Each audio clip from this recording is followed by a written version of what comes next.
You're watching Leafs Morning Take with host Nick Alberga and former NHLer Jay Rosehill. The show starts now.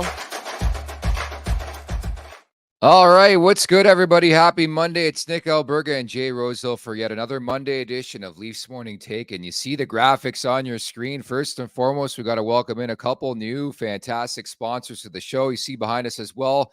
First and foremost, Crown Royal. Welcome to Leafs Morning Take. How's it going, Rosie?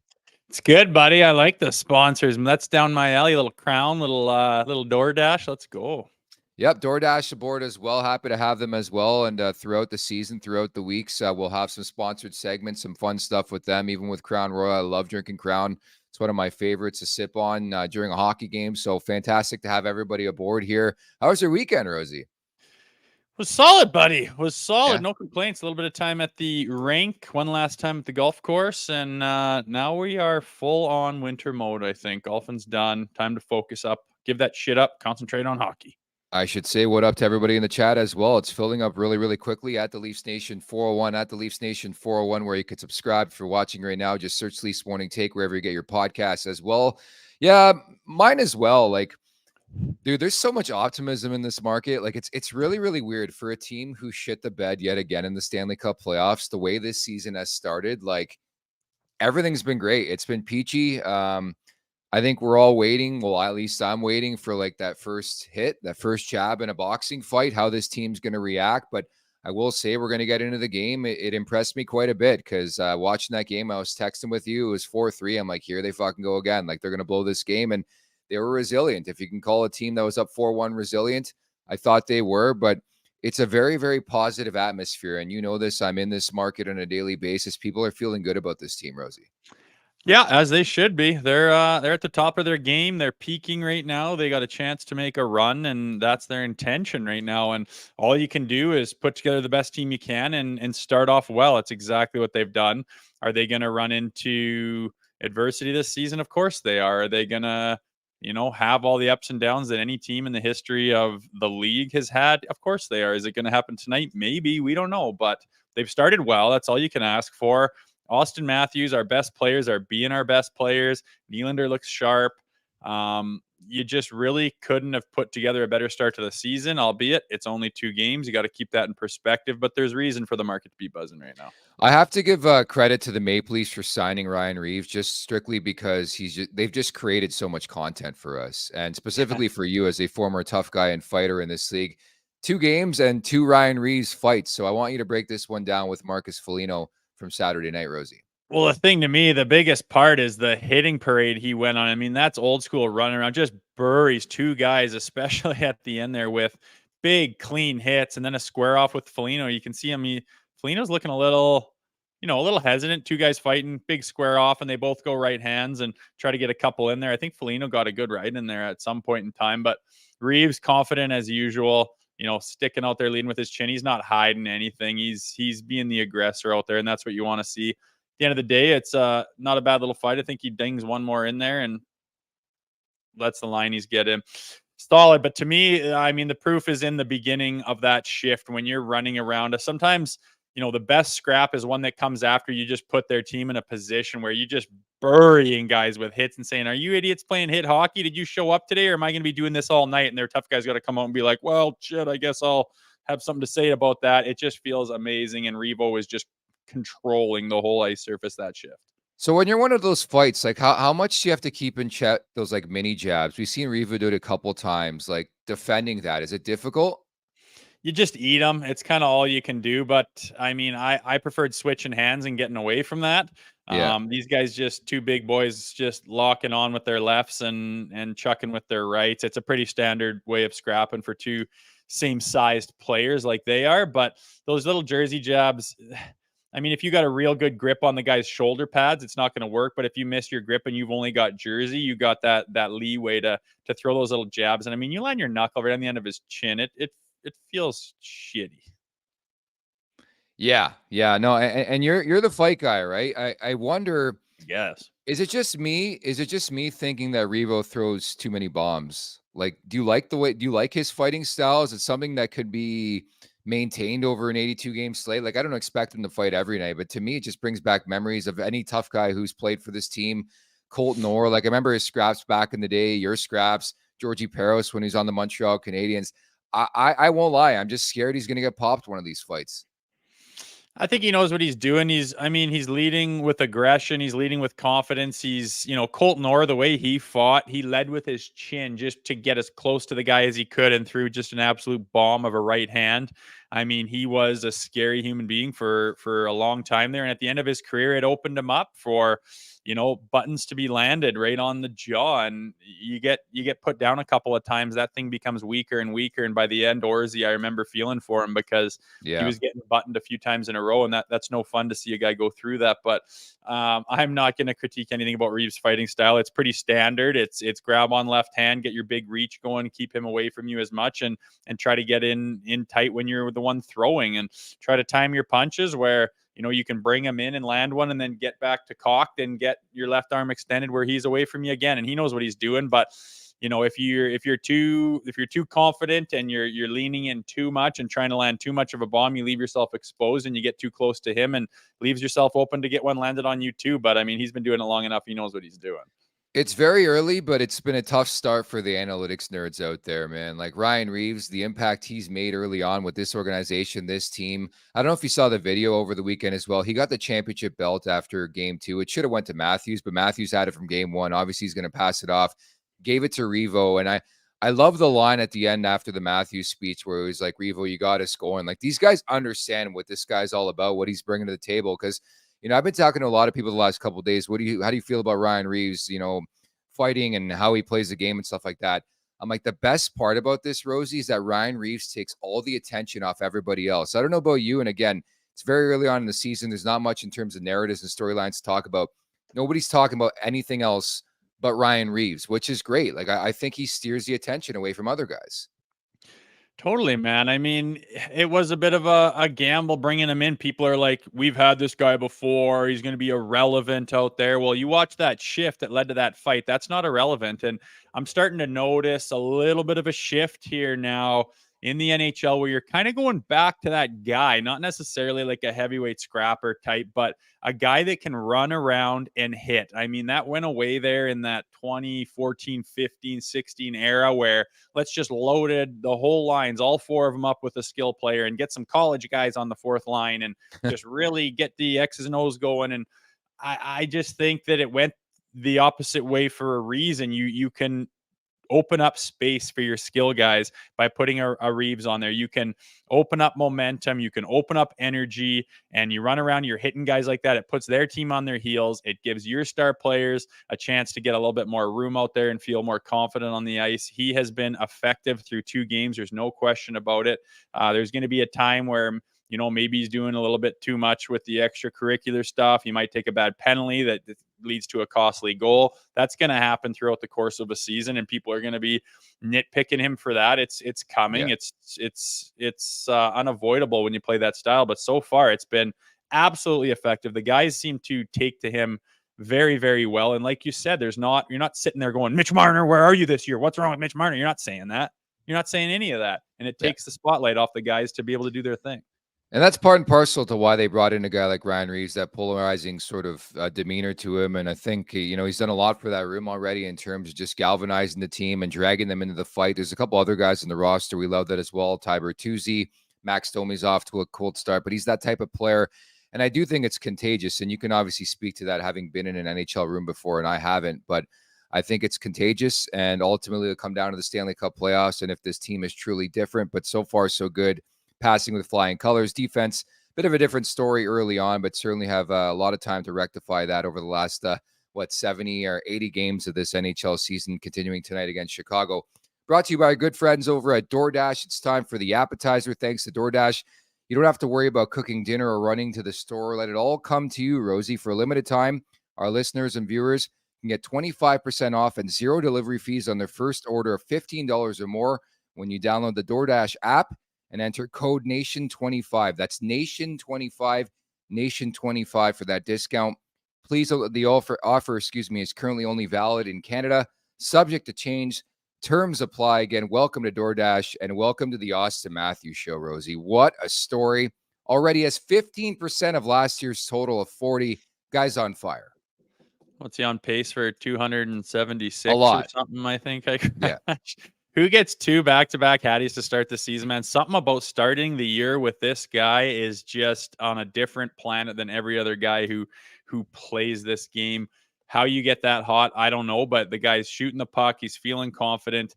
I mean, how many two goals at least have been scored from like almost on the goal line? He's just seeing it. He's finding it. He's paying attention where the goalie is and where his attention is. He's finding the spots. He's just a goal scoring machine, man.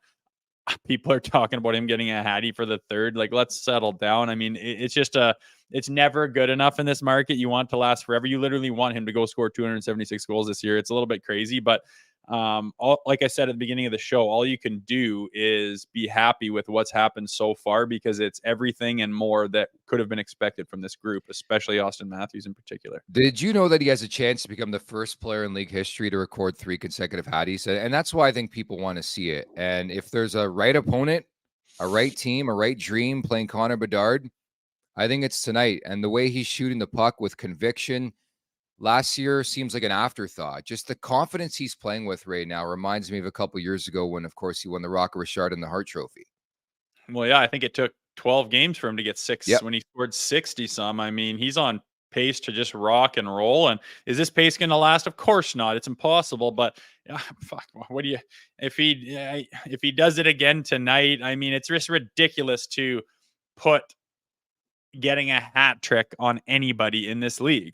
But he's done it twice in a row. Like you said, the opponent isn't exactly the most solid opponent on the planet. They're not playing the Cup champs or anything like that. So he'll be shooting, man. I'll be hitting that Betano shot prop over on Auston Matthews. I imagine he's going to be shooting, but I just don't believe that he's got in his head, oh, I got to get a hat trick again tonight. That would be insane. But stranger things have happened in the game of sports, and that's why we watch. Dude, did you see Nathan McKinnon got 14 shots on goal the other day? Like, I play beer league hockey, and it's a struggle to get like 2 shots on goal. What's the most? How many shots on goal was like the max you got in a hockey game in the NHL? Like 2? 2. Yeah. 2. Like, think about 14 shots on goal and the exertion of that. He didn't score. Like, Mackenzie Blackwood on Saturday was out of this world. 51 saves in that game and a 2-1 win for Colorado. But like, how do you put 14 shots on goal? It's crazy.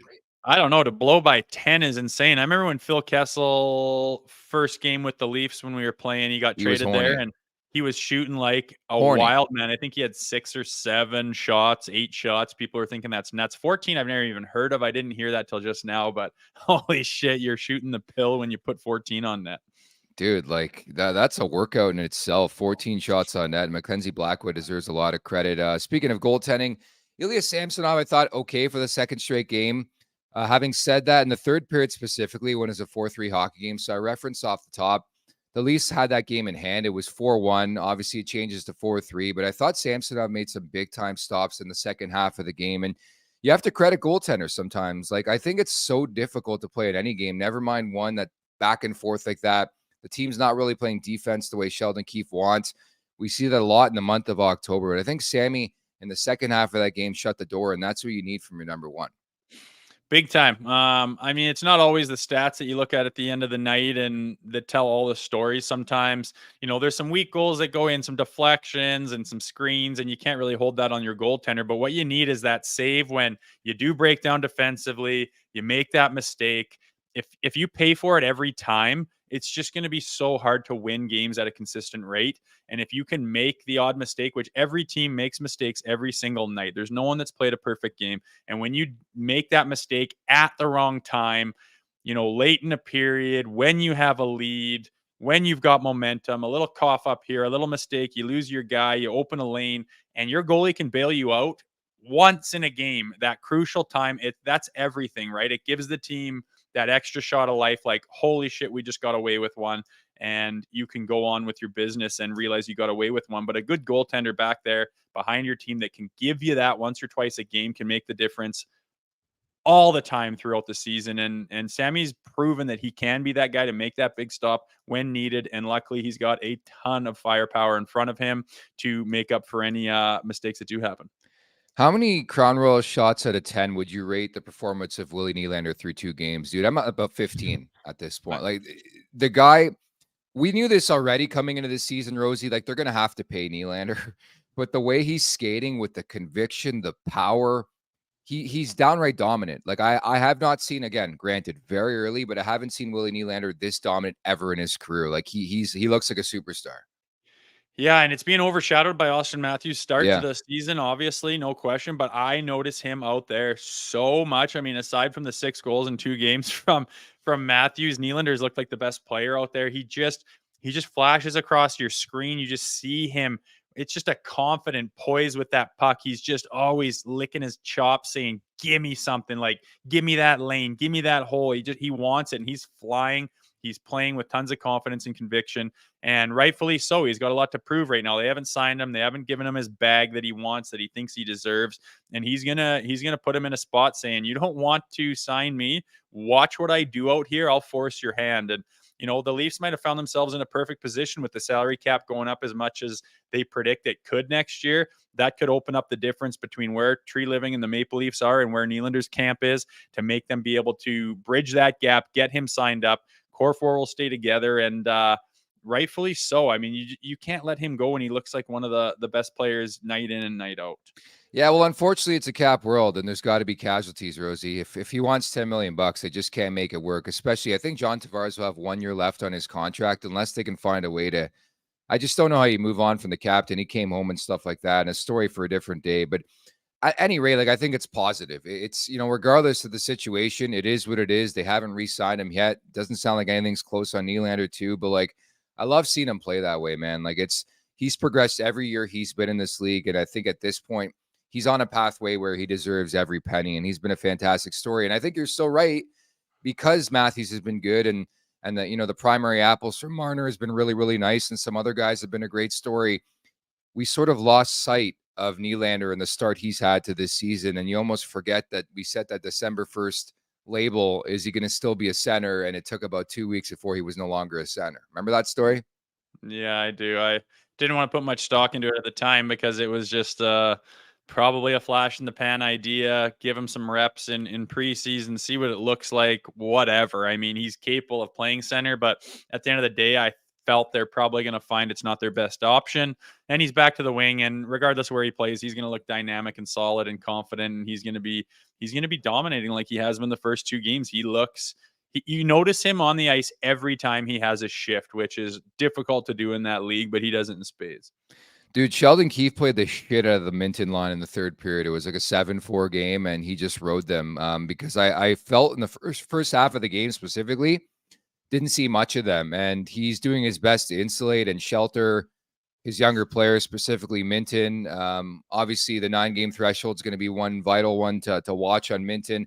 I think mixed reviews so far. It definitely looks like a player who, this is not preseason anymore, and there's going to be some tough nights at the office sometimes. Yeah, it's a different story when you're playing regular season games, and it's another level up from that as well when you get to the playoffs. And you got to be able to evolve and adapt to that speed and intensity that comes with it. And did anyone think he was just going to be dominant out there as a 19-year-old through his first couple of games in the NHL? No.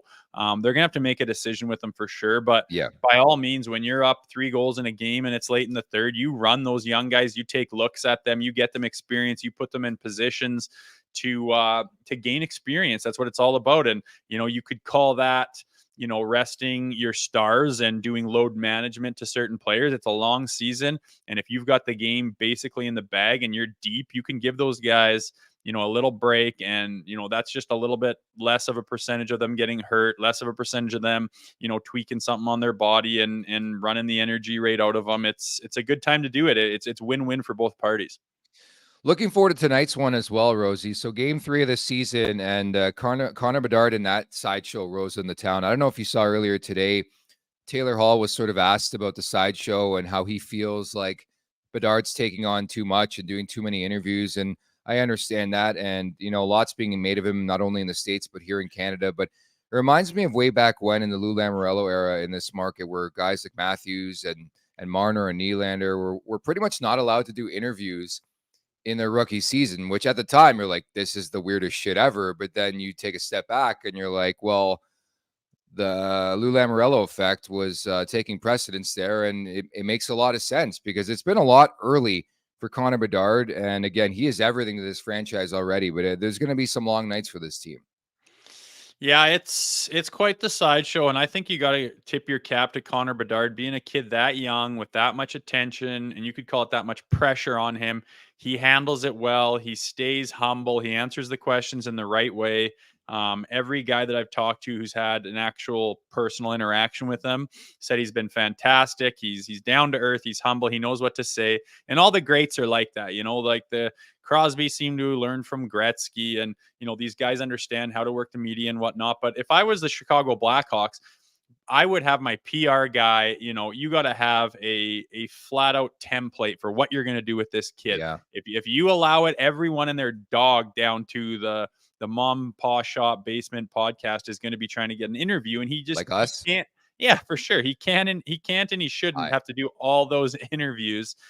He should be able to be managed in that sense. And yeah, people want to see him. Yeah, he's a brand. Yeah, you got to, market your team through him. That's all fine and dandy, but you got to have a template on how you're going to manage his time and his interviews and who's talking to him and what they're saying about him. And you got to shelter him a little bit. And that's the PR guy's job. And I hope they got a good one there because they need to help that kid out. 519 Fishing. I think Minton is on a 10 gamer right now, rather, I should say.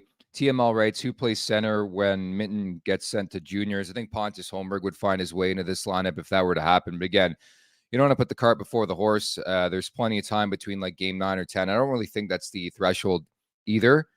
But I think they're going to give a long look. And if they continue to win, this guy's going to continue to play. I think if you're a coach, there's no way you change your lineup until you lose a game.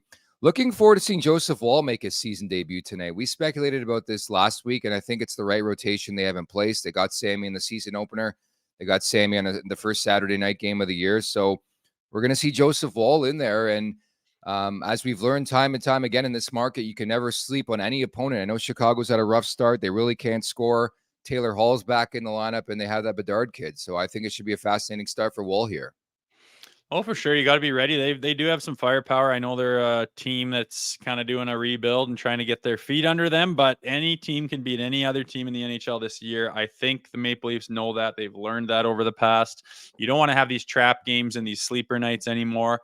And a big night for Wolsey, too. I mean, he's going to be there. He is their number 2 right now, and there could easily be a time where he is their number 1. You go in there and you show that you're poised and you're confident and you just look, your angles are solid, you are moving with confidence, you look solid, and you're giving them a chance to win every single night. They're going to go with that guy who's giving them that look. There's going to be times where they struggle, and hopefully they ham and egg it, and one struggling at the time where the other guy's feeling all right, and you can hit that all season long. But Woll has a chance to go in there, start sharp. It's kind of his first full NHL season where he's just going to be one of the 2 guys on a team all year long, most likely. Get in there, have a good start, get your confidence going early. It's a big night for him, and we'll be looking for him to be taking control of his crease tonight. I think ideally what I want to see from this tandem is like something similar to like a Boston or what Vegas has done in the past is Linus Ullmark usually starts 2 games in a row, then they go to Swayman. And I think that's the proper way to start, especially somebody like Joseph Woll, the pedigree, but the fact that he hasn't played many games in this league, like get his feet under him kind of thing, but actually like give him an opportunity to grow and breathe. And I think the opportunity is there. I think they've made it pretty crystal clear that they feel pretty highly about this kid.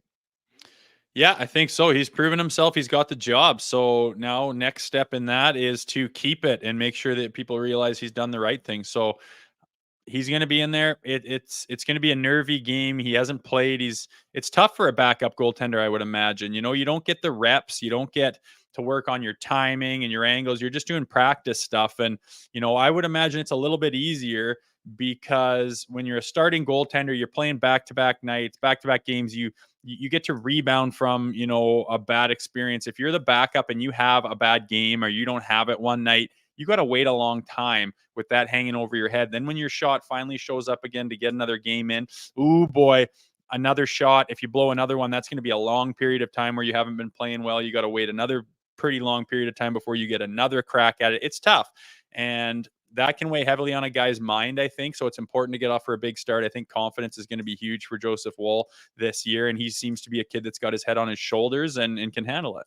Daniel Campbell writes in, Sammy will be fine. It's only 2 games, boys. Let's not kick him while he's down. We're not doing that. I think we're talking in general about this position. Sammy is on a 1-year contract. He hasn't looked great.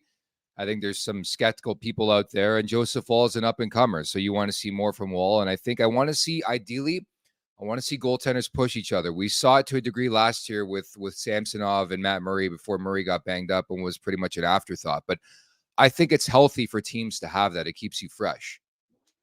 Yeah, and it doesn't even have to be competition. It can be like a camaraderie thing. Like, this is our house. We have to switch, hit it. I can't play every game, so we're going to be, leaning on each other to bail each other out.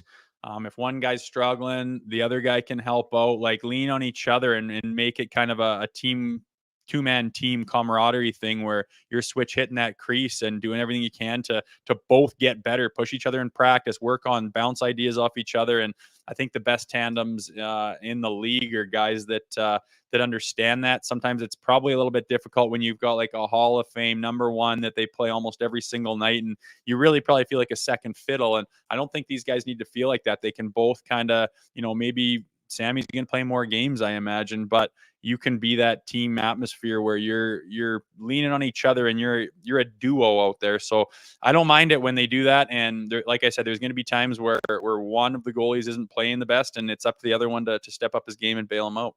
Man, it's like sometimes Sheldon Keefe has like a trigger finger when it comes to line shuffling, and he has to do something. And we saw that over the weekend. I believe the lines remain the same heading into tonight's game against Chicago. So they flipped Domi and Yarncroke. And granted, Yarncroke scored the other night, but he's playing with Tavares and Nylander, Nyes, Minton, and Domi. What do you make of that subtle little change, Rosie?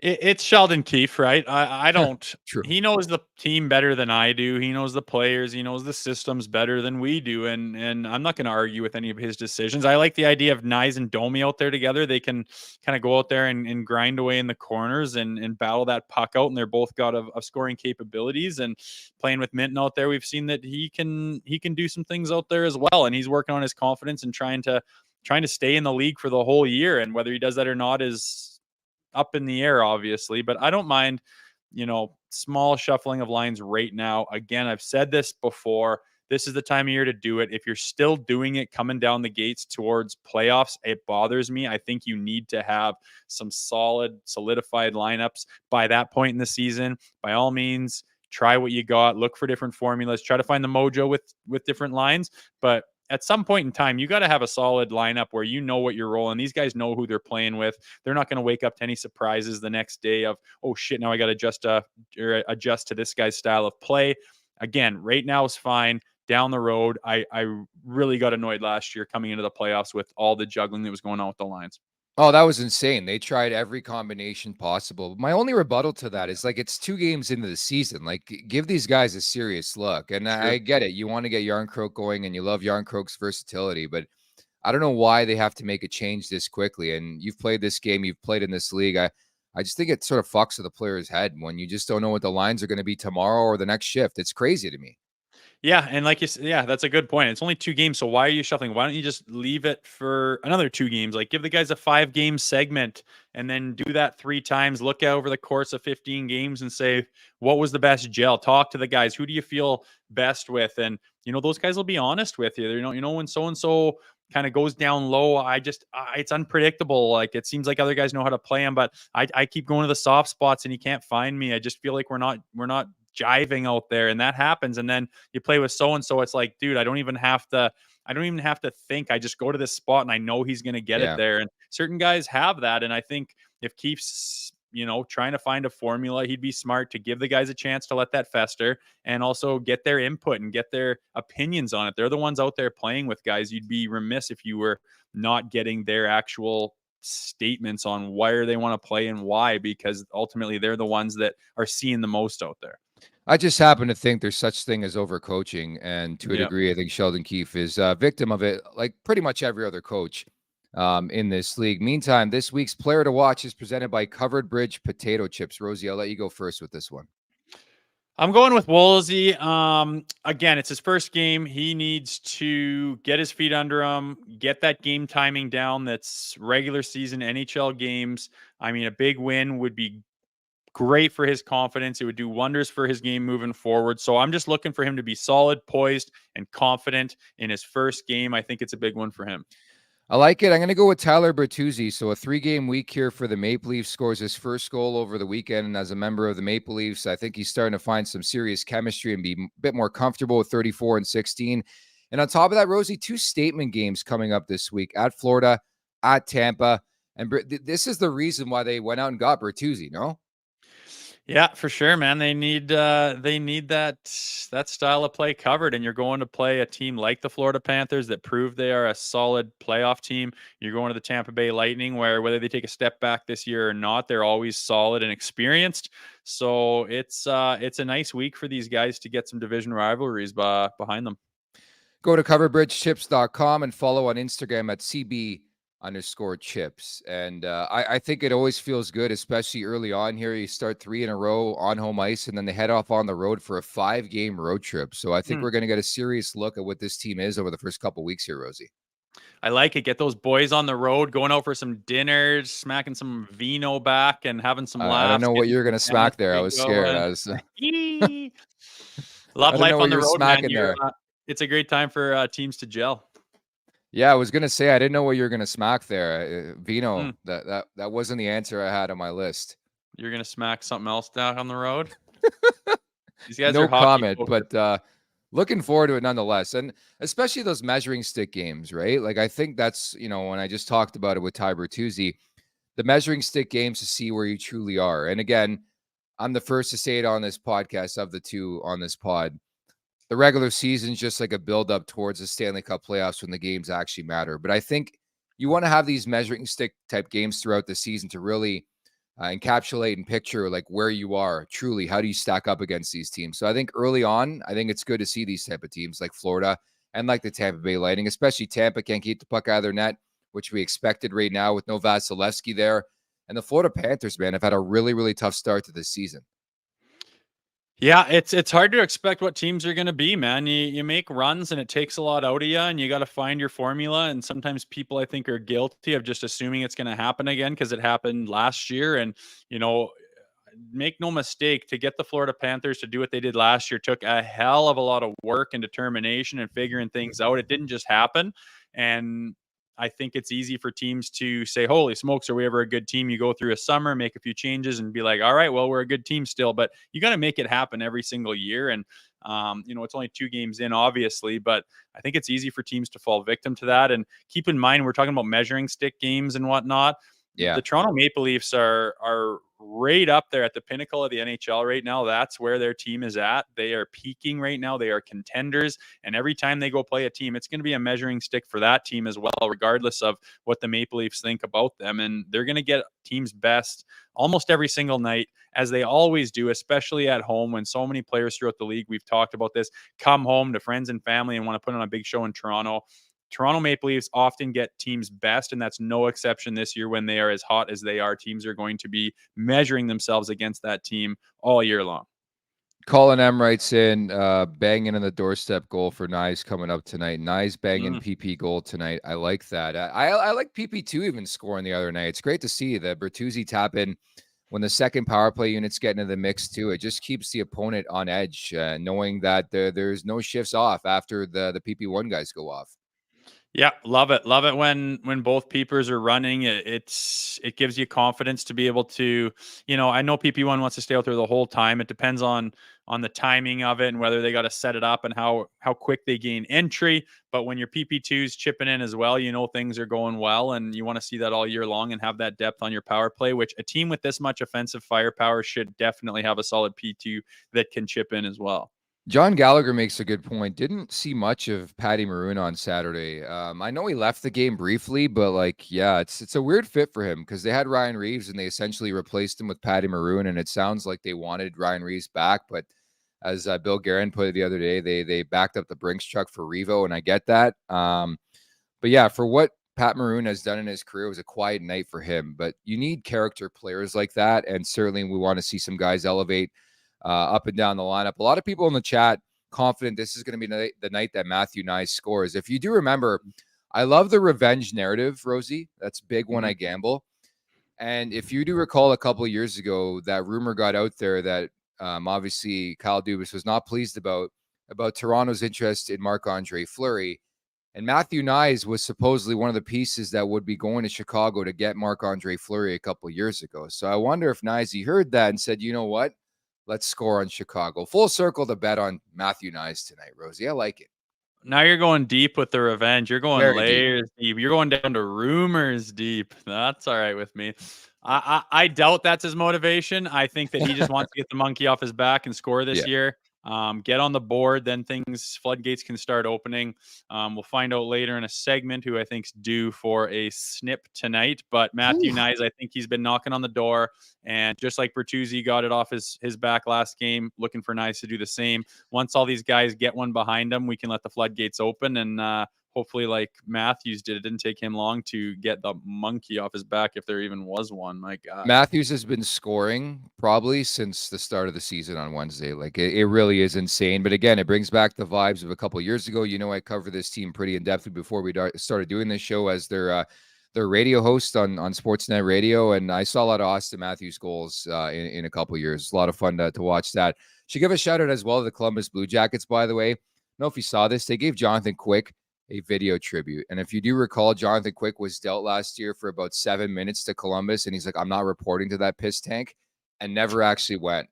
And Columbus, by the way, is tremendous. I'm not ragging on them, but that's effectively what Quick did. And he went to Vegas and won a Stanley Cup as their 17th string netminder. But I thought that was a nice little touch. They gave him a bit of a video tribute, and he was smirking on the camera. So I like that. I did see that. He's looking up saying, is this really happening right now? And gave a little hand up, wave and high five. It's fun when teams do that, and their PR team's on top of things. It's a good way to have a chuckle if you know what's going on behind the scenes. Speaking of which, if you want a deep flyer on a point prop, we'll say tonight, Jake McCabe, first game against Chicago tonight. Ooh, hey, that's possible. You'd be getting pretty solid odds on a defensive D-man throwing He's not money playing on much him. defense, sadly, right now, though. But it's been a tough start. Yeah, him and Brody have struggled a little bit. I think they're looking to rebound. It is early. Defense is a very difficult position, but I don't know. You could blame the forwards and say they are so offensive-minded. They don't give them much help. But I think the proof's in the pudding. You watch the video. It's just odd mistakes, missed footwork, catching edges, like weird stuff. Not like you didn't know who your man was or you made the most boneheaded play in the world. Just weird stuff that doesn't happen in the NHL too often. Falling down, catching your edge. Stuff that doesn't concern the hell out of me. But when you know that is your Achilles heel, perhaps, on the back end, seeing them not play their best isn't exactly ideal. But I think those guys will be both looking for a bit of a bounce back tonight. Thanks to Alex in the chat as well. I forgot Max Domi, I think, is playing Chicago for the first time, too. Last year, he was dealt to Dallas, had a pretty strong postseason, so look out for him. I do think it's a unique angle to look at when you're betting and daily fantasy specifically. So Max Domi and Jake McCabe.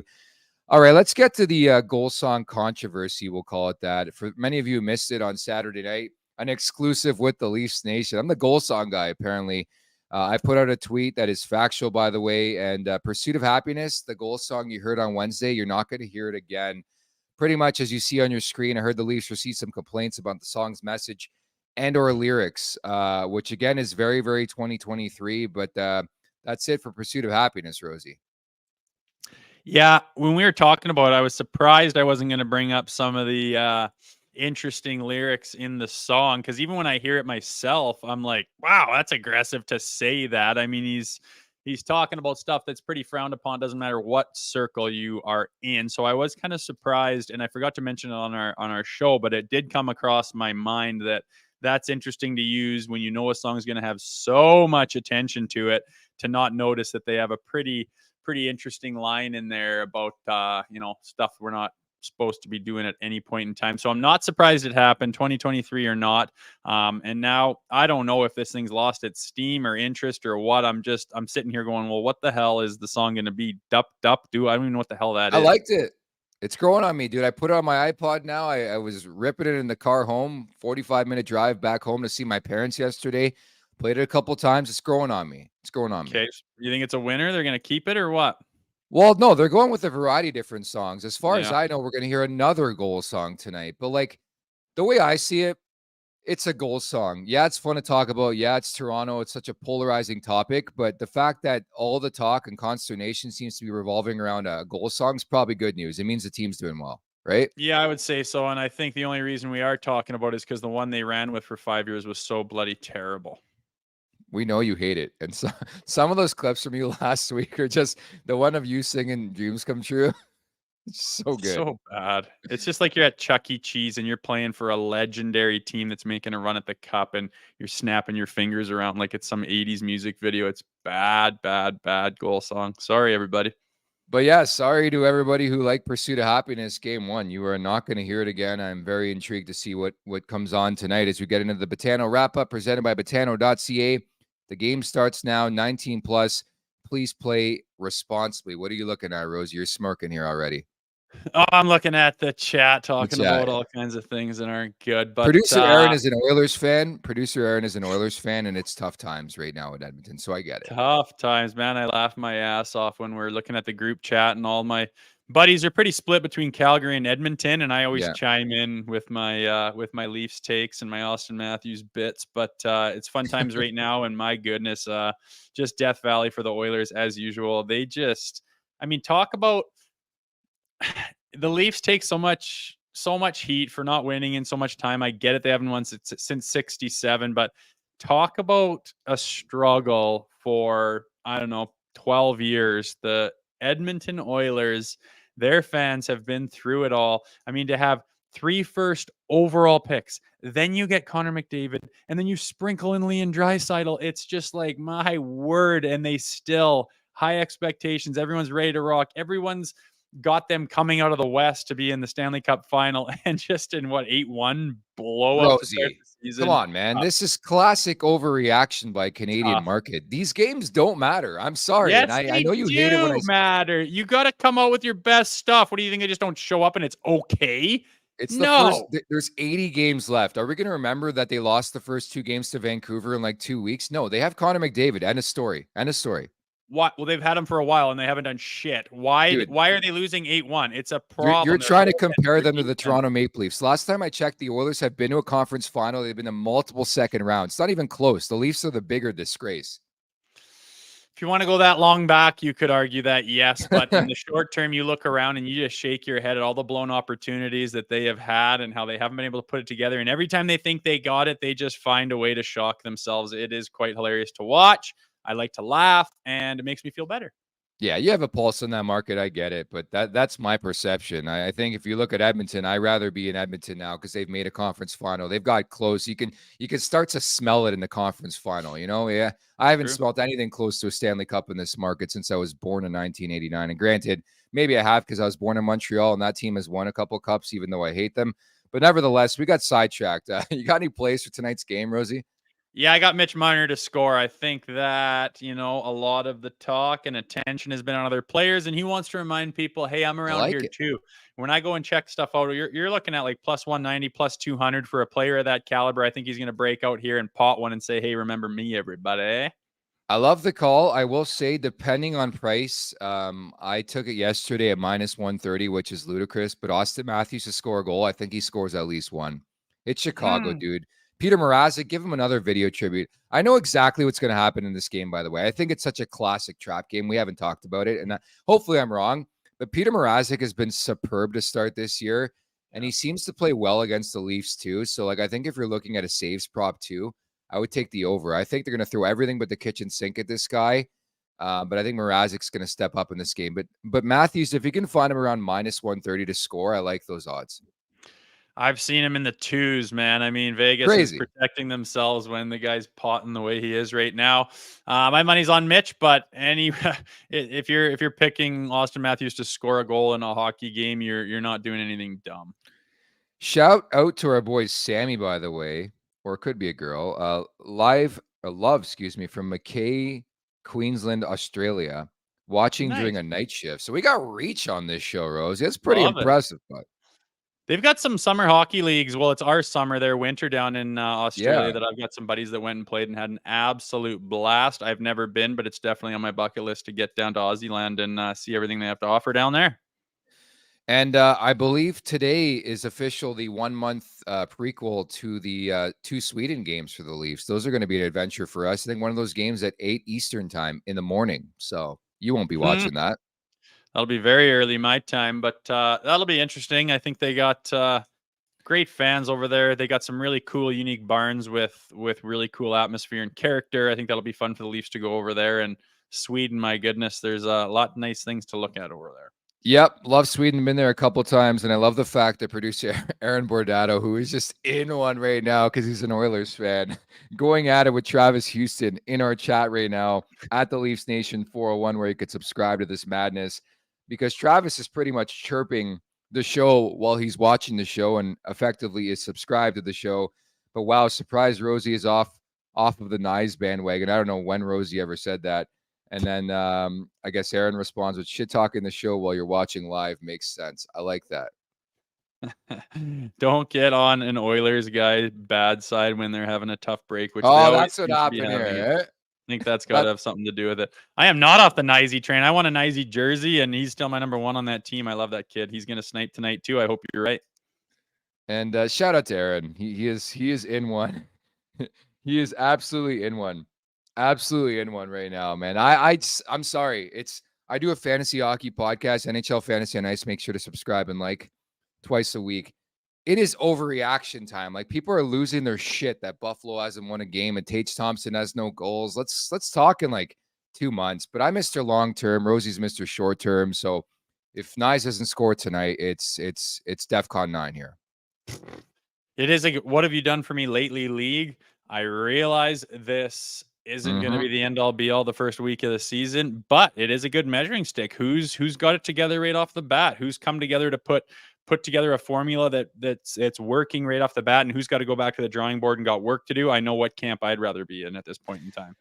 Yeah, I like that. And Travis did right in to wrap up here. I love this show. Love the boys. I'm sure the producer's a good guy, even if he's an Oilers fan. He's an okay guy. We've had a couple drinks with him in the past, and he's been pretty decent. So like the support. We thought we were getting some trolls in there, Travis. Good to know you're on our side.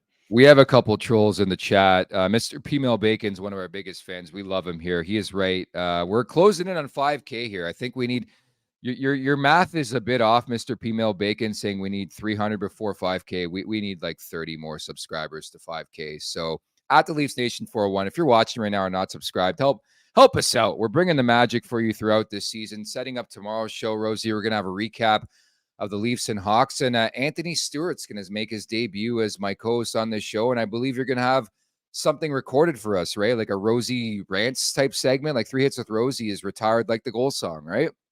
Yeah, it went away with Hall & Oates, but we'll see what we got cooking up. Check out the news and see if there's some culturally significant information floating around this fine evening. And yeah, tomorrow night I'll be hitting you guys with that, and we'll be seeing Anthony Stewart live in my chair.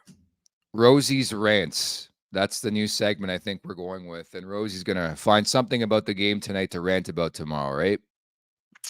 We'll see. See how it Okay, goes. wow. He's being very, very coy and timid. I like that.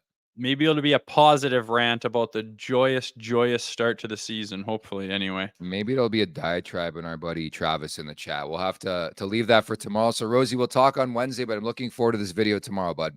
You betcha. Big game tonight, sorta. Not according to you, but all the best to our Maple Leafs. None of these 82 are important, dude. I'm just waiting for the springtime. Game 1, get me cooking, score that first goal, but it's a lot of nightmares until then. We'll see. Okay. Shout out to our friends over at Crown Royal. Welcome aboard. Covered Bridge as well. Betano and DoorDash. You guys make our dreams come true, and that's for sure. Many thanks to everybody in the chat at the Leafs Nation 401. Producer Aaron, just hang on, buddy. You're going to be okay. I'm hammering on the Oilers coming up on Tuesday in Nashville, so we're looking forward to that. That's Jay Rosehill. I'm Nick Alberga. Thanks so much for watching and listening. Take care. Thank you for watching Leafs Morning Take. Hit the subscribe button to never miss a show. And for more, visit theleafsnation.com.